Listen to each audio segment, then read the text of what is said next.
Hello, আসসালামু আলাইকুম রহমতুল্লাহ বারাকাতু। একটা সন্তানকে বাবা মা কত কষ্ট করে লালন পালন করে বিয়ে দেয়। যদি বিয়ে দেওয়ার পর স্বামী তার উপর অত্যাচার করে, স্বামী তাকে ভালো না বাসে বা স্বামী তাকে উল্টাপাল্টা কথা বলে, তখন সেই মেয়েটার কি থাকে জীবনে? কিছুই থাকে না। তখন তার মনটা মইরা যায়। মইরা যাওয়ার পরে ও জিন্দা মরা বলে না, জিন্দা মরার মতো চইলা থাকে। তা একটা মেয়ে তার বাবা, মা, ভাই, বোন, আত্মীয়স্বজন ছাইড়া যখন স্বামীর সংসারে চলে আসে, তখন তার স্বামী যদি তাকে ভালো না বাসে, তার স্বামী যদি তাকে দূরে ঠেলে দেয়, তখন সেই মেয়েটার কষ্টের কোনো সীমা থাকে না। আপনাদের চোখে আশেপাশে দেখেন কত স্বামী আছে স্ত্রীরে মারতেছে।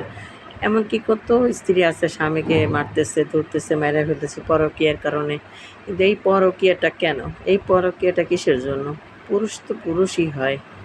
পুরুষ যদি স্বামীর সন্তুষ্ট করে রাখতে পারে, সব কিছু দিয়ে রাখতে পারে, তাহলে আমার তো অন্যদিকে তাকানোর দরকার নাই। আমি সকল মা বোনের কাছেই বলি, আপনারা সন্তান রাইখা পরকীয়া করবেন না। আর সকল ভাইদেরকে বলি, অন্য ঘরের একটা মেয়ে আইনা কখনো কষ্ট দিবেন না। আর আমার কথাও কষ্ট পাবেন না। ভালো থাকবেন। আল্লাহ হাফেজ।